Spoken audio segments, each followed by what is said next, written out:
Let me grab your attention right away. Why do cat videos have billions of views?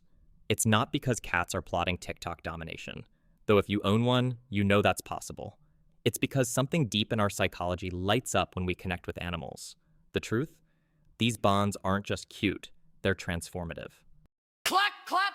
He's not the shrink for you, and he's not a doc from school, but he loves to know your dreams, even when you break the rules. His advice is not for all, big or small, short or tall. When your mind begins to stall, he might just let you fall, yet mind has him enthralled.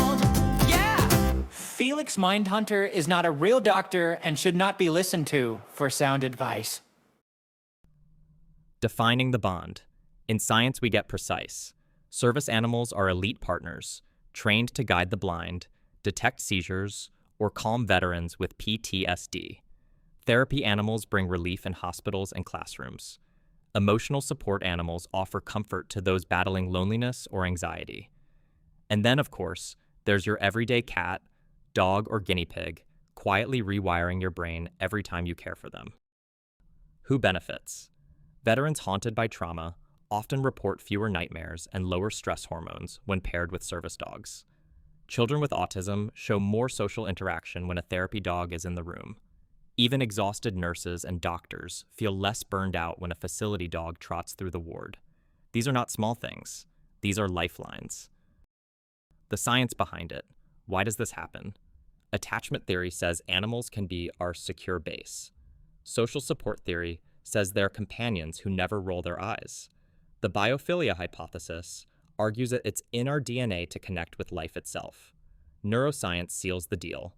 Stroking an animal boosts oxytocin, drops cortisol, and fires up dopamine reward circuits.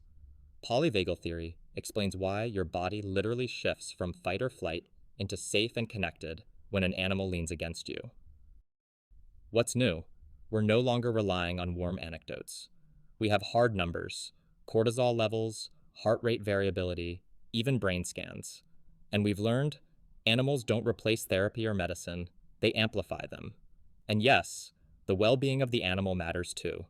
A stressed-out therapy dog helps no one. Takeaway: the human-animal bond isn't fluff. It's biology, psychology, and ethics converging. It tells us something profound. Our health is not just human. It's a shared ecosystem of life. Which is why maybe, just maybe, those cat videos aren't a distraction. They're a mirror. They show us who we are. Creatures who need connection.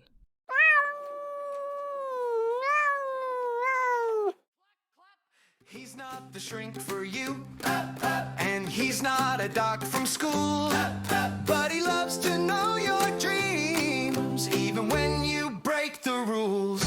His advice is not for all, big or small, short or tall. When your mind begins to stall, he might just let you fall, yet mind has him enthralled.